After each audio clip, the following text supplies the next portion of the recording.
The David Pakman Show at davidpakman.com. Welcome to the bonus show. I'm going to knock out a story or two, and then we'll get into some other stuff. By all means. Very obvious stuff that people probably are very curious about if they listen to the regular show first. So I stumbled across this story.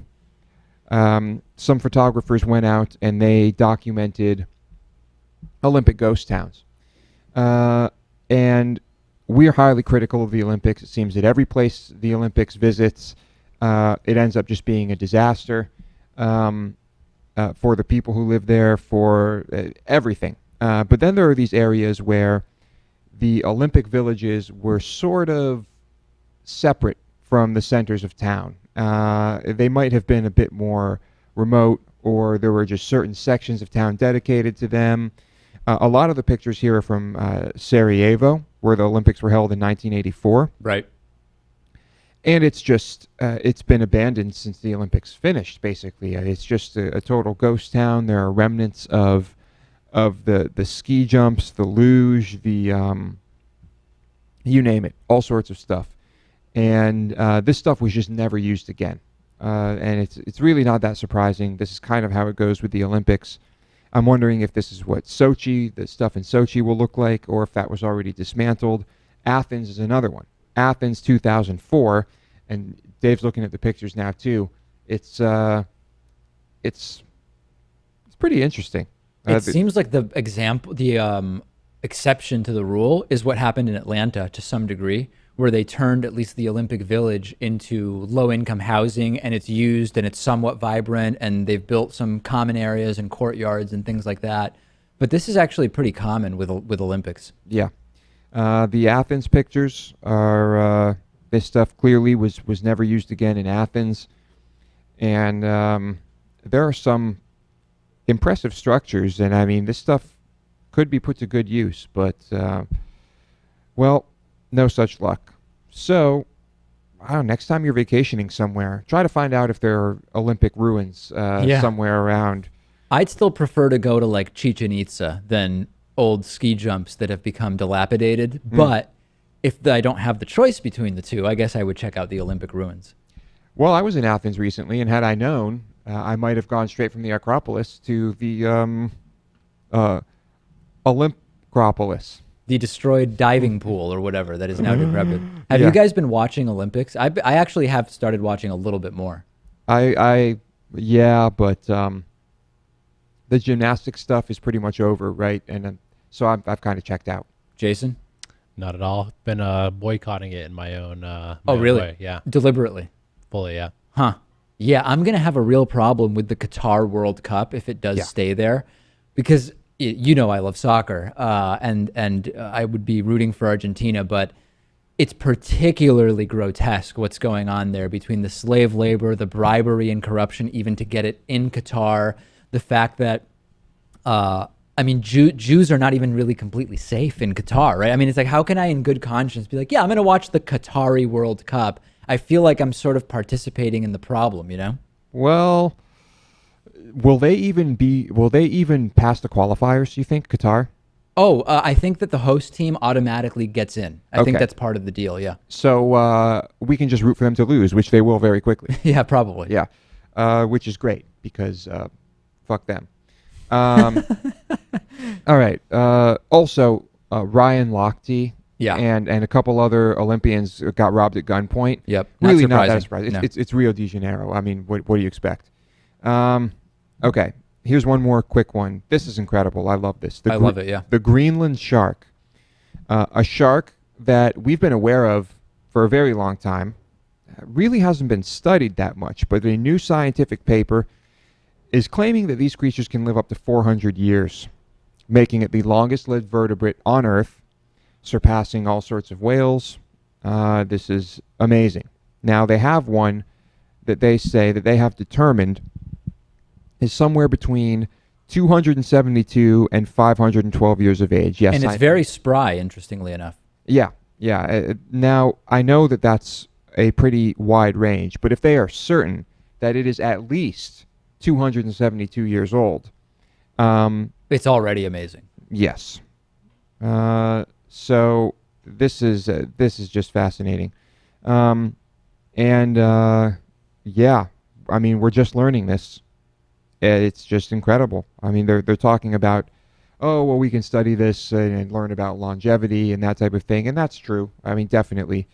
I mean, there's a type of jellyfish that's immortal, but it's not Depending on your vertebrate. definition of immortal, right? I mean, it's in a very technical sense, it is immortal, but I don't remember exactly. But I mean, I'm sure it could still die if it got some type of disease or got eaten by a predator or caught in a rudder Right. or propeller. But all of its cells completely regenerate, and it will live forever if unharmed by other things. yeah, Yeah, it's incredible. it's amortal, I think is the term that's used. Amortal? It's not immortal. Immortal would suggest that That there you is can never no die. way to kill it, Yeah. right? Amortal would be barring some kind of Disaster. acute incident. It would be amortal. Then that's Sort of like William Shatner's toupee, unless like someone proactively were like, I'm going to destroy this thing, it's going to continue living. It's there. Yeah, it's there. So kind of like the theory of if something does not have a soul, how can you kill it? That's a very good question. yeah, if anything has a soul, right? Yeah. Yeah. By the way, a little behind the scenes information. Supposedly, the construction upstairs is supposed to be on hiatus during what are our recording hours, which are called quiet hours. There are, as we speak, saws going on. They are very behind. They're already 2 weeks behind upstairs. And as soon as we're done here, there's going to be any number of compelling emails written to interested parties, as you can imagine. Oh yeah, no doubt. The noise is quite bad. So Dave, you go first. Okay, so I want to mention there's a new initiative that we are going to be launching, and before we do, I'd like to just present it to our paid subscribers. You all right there, Lewis? Lewis punching a light above his stretching. head. Yeah. I want to present it to our paid subscribers to tweak it so that we can launch it in the best way. The concept is sort of like a David Pakman Show ambassador program, and this is now possible because of the new website, which is amazing. I mean, it's a tremendous website, and we're going to put the best website makers around us. It's terrific. It's terrific, and it's incredible. And we used to not win anymore with our website, and the new website wins. Our website has done incredibly well. Yeah. Incredibly well. So the new website is up, and one of the things we can do is we can have an unlimited number of custom discount codes, okay? So the idea is we want to build a team of David Pakman Show ambassadors. There's no requirement that you be a paid subscriber for this. Anybody can do it, but I'm first putting it out there to our paid subscribers. If you want to participate, you would get a custom coupon code, which only would be associated with you. So for example, if Lewis wanted to be an ambassador, we might give him a coupon code like Lewis M or something like that. And then it would have a nice discount, like a 35% or 40% discount off of membership. And you would be able to use your discretion to give that discount code to whoever you want to try to get more members in the David Pakman Show universe. You would say, hey, here's a discount code. This is my personal discount code. You type in Lewis M and you would get a 40% discount off of your membership, for example. And we would have sort of tiers for people who refer in membership. So here's an idea, and this is the part I want help on. Maybe after 15 referrals, you get 2 free David Pakman Show apparel items after your code has been used 15 times. I don't know if these should be the numbers. Maybe these are too low. Maybe these are too high. I don't know. And then there would be a certain point at which you reach the Ambassador Hall of Fame, where we would actually set up, I want to have here in the studio, I want to start getting headshots of everybody who's worked for the show and interned for the show. So we could have like a wall of everybody who's been involved with the show over time. Wall of shame. The wall of shame or fame. And once you get to a certain number of referrals, and again, maybe this would be 50, maybe it would be 35. I don't really know. We have to work out the numbers. Then your picture goes on the wall as an Ambassador Hall of Fame member. And whether or not you have a membership to the show, it converts to a free lifetime membership once you've achieved a certain amount of recognition.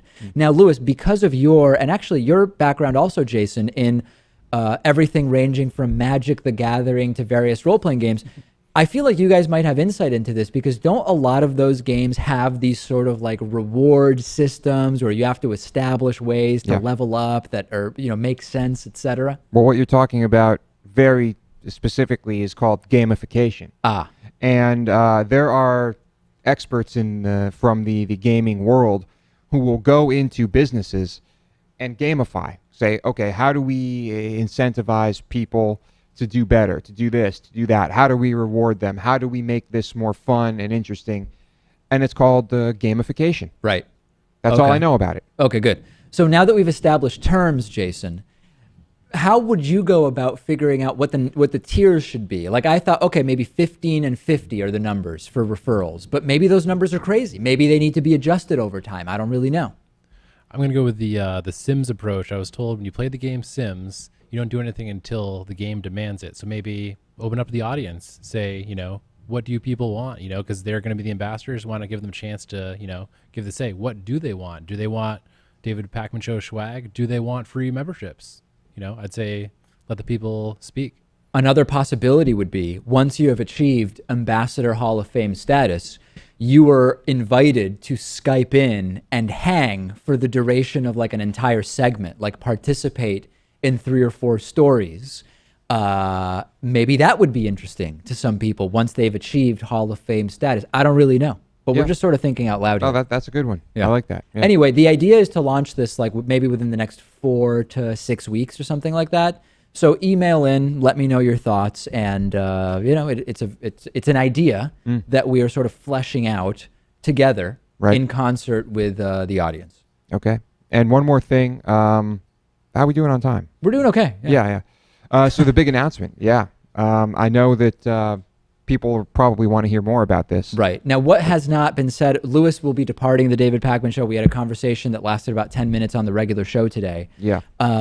What else do you want to flesh out with, I guess is the question. No, I was just going to say, I don't know. I don't know what else to say about it, but I'm sure people will have questions. And if you have questions, just email us. And we can address them on the bonus show. Yeah, we can address them on the bonus show. And I'll talk about things more in detail on the bonus show than the regular show. We'll air the funny stuff we're going to play on the regular show. Yeah. And that's pretty much it. I mean, yeah. Do you want to maybe present a timeline? Like if you were in like a Truman Show thing where people were able to like observe the different things you're doing, do you want to present a timeline to people for like what your process will be for figuring out where you ultimately want to live? It's not going to be that interesting. I mean, I'm just going to do a little bit of traveling and explore a few places. Yep. Some places I haven't been to yet that I'm aware of, and just kind of feel things out. Are you comfortable, and you don't have to do this, but would you like to present to people some of the places you're sort of putting on a short list?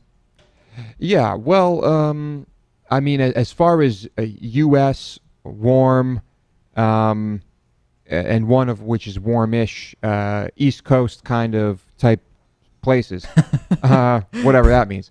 I'm considering Asheville, North Carolina. Okay. And I would like to go visit Charleston, which I've been to a long, long time ago, and Savannah. Okay. Do you have any political concerns, given that these are very retrograde, right-wing state governments? Well, shouldn't I be there? All the more reason for me to be there. So you feel you want me to stay in a haven like Massachusetts? You feel like you could be more effective working from the inside? Oh, yeah, of course. Okay, all right. I'm going to turn it blue. That's not an illegitimate perspective, right? I mean, some people, this whole thing, Jason, where some people say, you've got to work from outside government because government is so corrupt. And others say, no. You should become an elected official because from within government, you can help to fix the corruption. I don't know which one resonates more with you. I think you got to be on the inside. I mean, the only real change is, done by people that are there doing the things. I mean, you can throw stones from, outside, but you got to be from the inside throwing stones in the glass house to bring it down. Yep. However, and I want to play devil's advocate. If the system that's in place is what gets you elected, what incentive do you really have to change it? Because you're in power because of the system we have. Because you aren't greedy and you want to better the world and not just yourself. So you're using the system as a tool to get in, but then still willing to burn it down. Yeah, I think that's the only way to do it. All right. Did you want to add something else? I kind of want to see a poll of our, maybe the people that feel like emailing in, where should Lewis go? Maybe we could have a nice bar graph or a pie chart. That's actually a good idea. That is a good idea. Okay, so we'll put that together and people can vote. And we should restate what the prerequisites are, just so people don't suggest like Juneau, Alaska, right? I mean, we're basically saying it would be a place where it's nice to live just outside of a 150 to 300,000 person city. We could pick states instead of cities. I kind of disagree. I think it would be humorous to see all the random places people want to send Lewis. So you say forget about the requirements. Just wherever people think they could see Lewis, just send it in. Oh, why not? All right. Yeah, it's a write-in. Okay. And if anyone has a ridiculously high-paying job they'd like to offer me, please let me know. Was there one other thing we were going to mention as far as this goes? We might have hit everything. I don't think so. Time or when you expect to be at this place? It could be a year. Really? Yeah. Wow. Yeah. Wow. Well, there's a lot of weddings coming up around the next year. Right. Okay. How many are you getting married in? I will not be getting married in any of them. Okay. Fair enough. But I will be in two of them. Yeah. I'll be in one of those. Yeah. And it's I hear that there's right wingers in the wedding party. Oh. Well, don't talk about politics in a bar. Don't talk about politics at a wedding. Or at a bachelor party, I guess. Or at a bachelor party. Yeah, that's easy enough to avoid. All right. Yeah. The David Pakman Show at davidpakman.com.